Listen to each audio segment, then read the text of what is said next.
प्रभारी मंत्री अशोक चौधरी ने जहानाबाद में प्रेस कॉन्फ्रेंस कर कह दी बहुत बात। अशोक चौधरी ने मीडिया को संबोधित करते हुए विपक्ष पर कई आरोप भी लगाए, साथ ही साथ बजट को लेकर बहुत सारी बातें कही। ज्ञात हो कि अशोक चौधरी जहानाबाद पहुंचे थे और जहानाबाद में मीटिंग करने के बाद मीडिया को संबोधित करते हुए उन्होंने विपक्ष पर आरोप लगाया कि विपक्ष तो कुछ करने ही नहीं देता। साथ ही साथ उन्होंने कहा कि आने वाले चुनाव में विपक्ष मात्र 20 सीटों पर सिमट जाएगा। सुनिए अशोक चौधरी ने क्या कुछ कहा। आज हम सब लोग पूरे देश में विभिन्न अलग अलग एनडीए के लोगों के द्वारा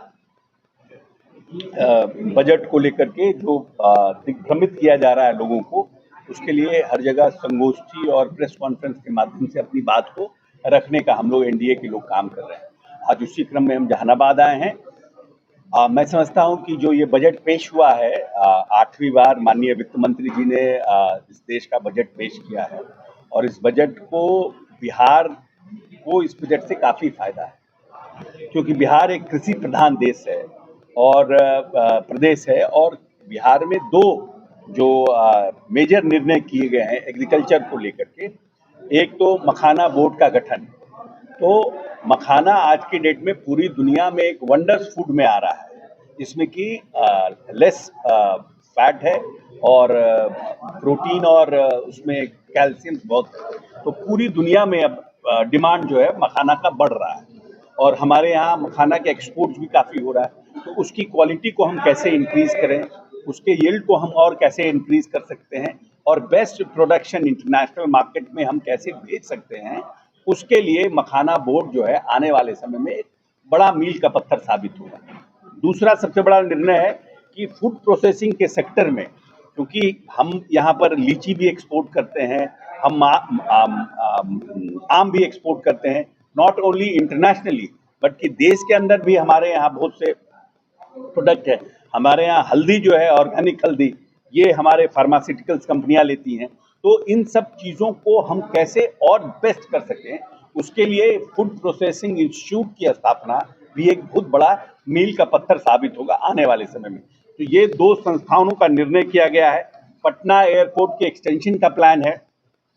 दूसरा बात है कि नए ग्रीनफील्ड एयरपोर्ट के विस्तार का उन्होंने इस बजट में निर्णय किया है। तो जो हमारे पास ग्रीनफील्ड एयरपोर्ट नया बनना है, उसको इस साल, इस फाइनेंशियल ईयर में वो लोग लेने का काम करेंगे। तो अभी पटना बिहटा है, हमने दरभंगा शुरू किया है, हमारा पूर्णिया शुरू हो रहा है। उसके अलावा भी हमको ग्रीनफील्ड एयरपोर्ट देने का काम भारत सरकार कर रही है। उसके बाद आईआईटी पटना का उन्होंने निर्णय किया कि हम विस्तार करेंगे, जिससे कि नए लोगों को, नए बच्चों को और उच्च शिक्षा लेने का उनको मौका मिलेगा। शिक्षा के क्षेत्र, सिंचाई के क्षेत्र में सबसे बड़ा निर्णय है कि कोसी के लिए कोसी नहर परियोजना को वित्तीय सहायता देने का निर्णय किया है। उससे लगभग 50 हेक्टेयर जो जमीन है उसको हम सिंचित कर पाएंगे इस योजना से। जो कोसी की बाढ़ में जो इलाका डूब जाता था, जो इलाका खराब हो जाता था, जहां बालू आ जाता था, वहां पर हम 50,000 हेक्टेयर को अधिक कृषि भूमि को डेवलप कर पाएंगे। तो जिससे कि हमारा प्रोडक्शन, जो स्टेट का एग्रीकल्चर प्रोडक्शन है, वो निश्चित रूप से इंक्रीज करेगा। और मिथिला के लिए विशेष सिंचाई योजना को भी क्या है, क्योंकि मिथिला भी हमारा बाढ़ का इलाका है, वहां पर भी सिंचाई योजना का निर्णय किया गया है। भगवान बुद्ध से जुड़े जो टूरिस्ट क्षेत्र हैं, उनको भी डेवलप करने का निर्णय भारत सरकार ने किया है। तो निश्चित रूप से जो ये मगध का इलाका है, उसको उससे बेनिफिट होगा। और जो हमारे हिस्टोरिकल हैं, चाहे वो बुद्ध हो, जैन हो, जो हमारा सिख का, इन सेक्टर्स को भी भारत सरकार, जो राज्य सरकार कर रही है, भारत सरकार अलग से उसमें सहायता देने का प्लान किया। तो उससे हमको लगता है कि मगध का जो हमारा क्षेत्र है, उसको एक बड़ा बेनिफिट मिलेगा।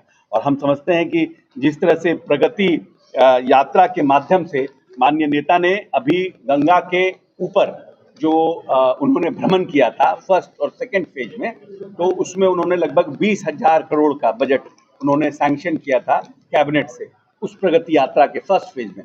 जो हमारा सेकंड फेज हो रहा है, जो पूरा मगध का, पटना से लेकर के, नवादा से लेकर के, वो वहाँ तक आपको यूपी बॉर्डर तक, कैमूर रोहतास तक का, और आज नेता का पटना में खत्म हो रहा है। तो ये भी जो है बहुत बड़ा अब 25 को कैबिनेट होगा। इस कैबिनेट में इन सब की घोषणा जितनी भी हुई है, चाहे वो जहानाबाद में हो, गया में हो, इस पूरे मगध का इलाके में उस योजनाओं को पास किया जाएगा। अब बहुत शीघ्र माननीय नेता इन सब के शिलान्यास के लिए भी सब जगह जाएंगे। मैं समझता हूँ कि ये जो साल है, ये बिहार के मूलभूत संरचनाओं को लेकर एक मजबूत साल होगा। और अभी हम लोगों ने लगभग 20,000 करोड़ का पूरे सड़कों का उन्नयन का और सुदृढ़ीकरण का निर्णय किया है, जिसको माननीय नेता ने अप्रूवल किया था। एक नया योजना की शुरुआत की है और 9 साल से जो मुख्यमंत्री सेतु योजना बंद पड़ी थी, उसको भी शुरू करने का निर्णय किया। भागलपुर के जो जदयू विधायक हैं गोपाल मंडल जी, नगर कर्मी के साथ मारपीट की है, गाली गलौज का मामला आ रहा है। नहीं, वो गलत है। ये सब तो हम लोग गोपाल जी थोड़ा हम लोगों को बार बार थोड़ा इम्बेरस करते हैं।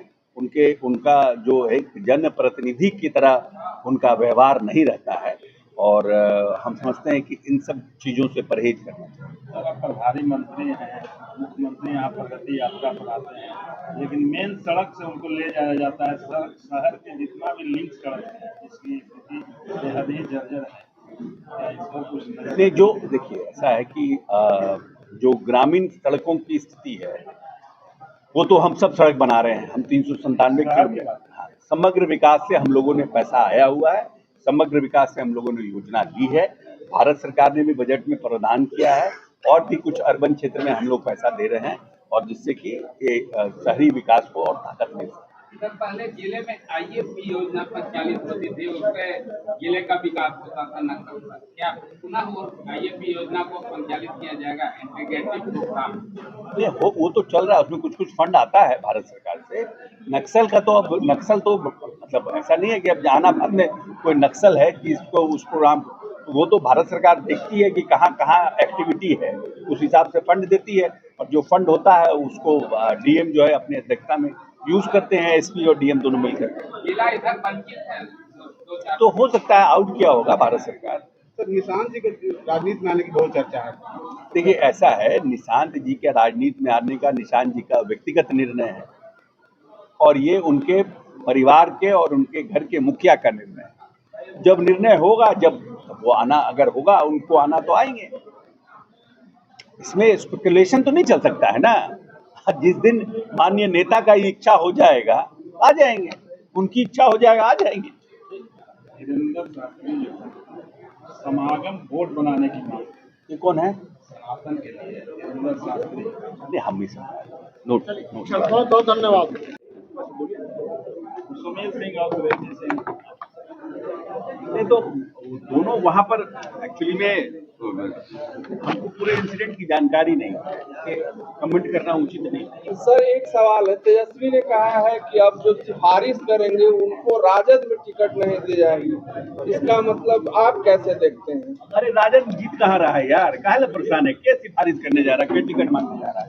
अरे ऐसे ही कुछ 15-20 सीट पे समझेगा राजद।